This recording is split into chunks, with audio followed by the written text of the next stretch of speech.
appropriate museology recognizes that there are many, many museologies out there in the world.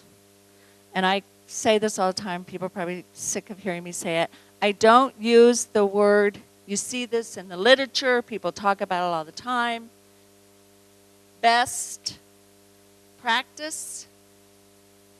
Oh, okay, here's the best way of safeguarding intangible cultural heritage. There was a book yesterday, I saw that, with the title. This means one way, the best way.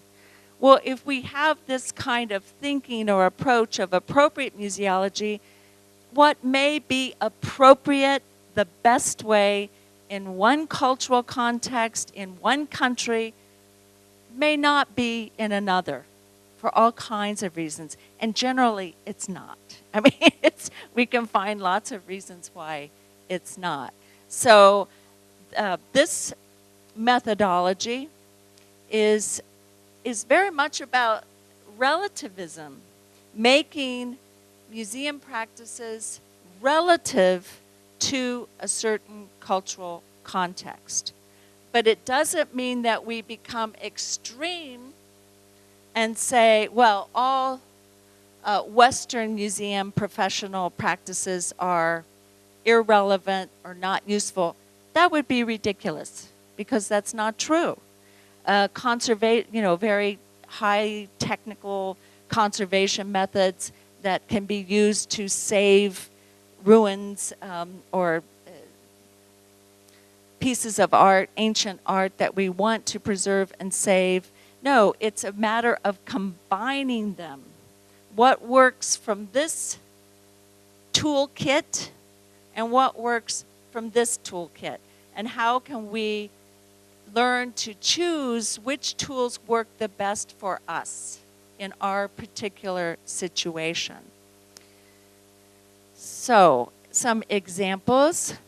And for those of you who've read some of my stuff, you will know about these examples that I use over and over again because they're so good, such good examples.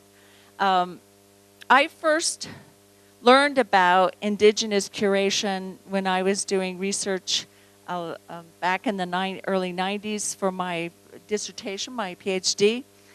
And I was working in Borneo studying how the Indonesian government was using museums for national development and modernization, but also how was the museum idea interpreted in the Indonesian setting. And in this particular case, I was in, my fieldwork was in Kalimantan, Indonesian Borneo, central and east. And I was constantly being confronted with the living culture, how contradictory it was that the provincial museum in central Kalimantan that had been set up by people from the Ministry of Culture, Directorate of Museums in Jakarta, had come to the middle of Borneo, to a place where you could only take an airplane or a boat to get there, and made basically a replica of the Tropen Museum in Amsterdam.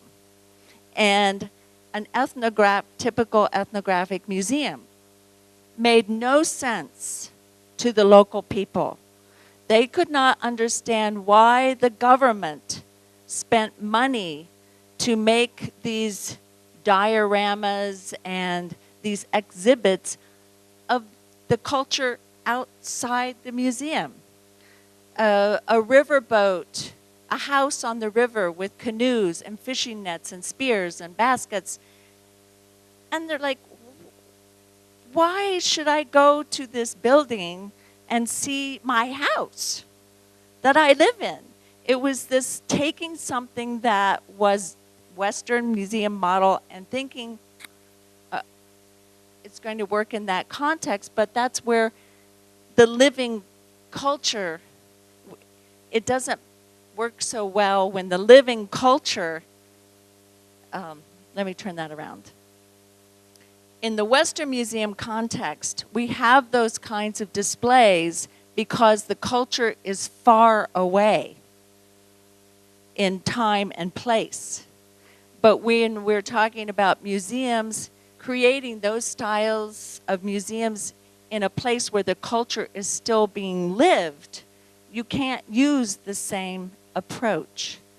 And one of the things that I think is very important, again, to remember, to go back to what Michelle said earlier about this ICH concept, it's not new. Certainly not new in anthropology, nor is it new in the museum world. Non-Western museums and cultural centers have been doing this all along. I brought a book that maybe some of you are familiar with, Nick Stanley's book. It's about museums in the Pacific. Lots of examples of community cultural centers where people are curating living culture, and how that is just something that they've always done because the museum is in a context where the culture is still being lived. And the people that work in the museum are local people. They're native ethnographers. They're not outsiders. They're not like Western anthropologists like myself going to Kalimantan and studying in a museum or telling people how to work in a museum. They're local people. So those, I think, are what we need to emphasize and look at. So back to the rice barn was something that I discovered as an indigenous model of a museum.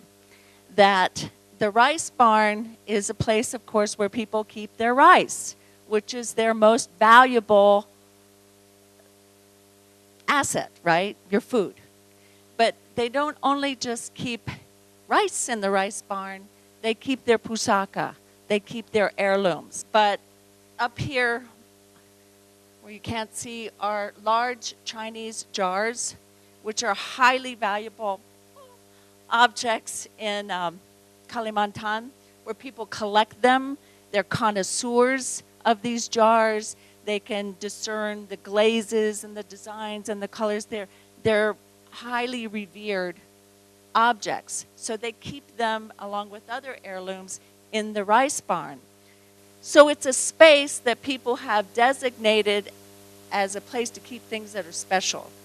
But it also has conservation measures. Conservation meaning measures that are taken to prevent the deterioration or keep things safe. And I know most of you are probably familiar with rice barns, right? Here are these wooden planks. What are those wooden planks for? Why are they shaped like that?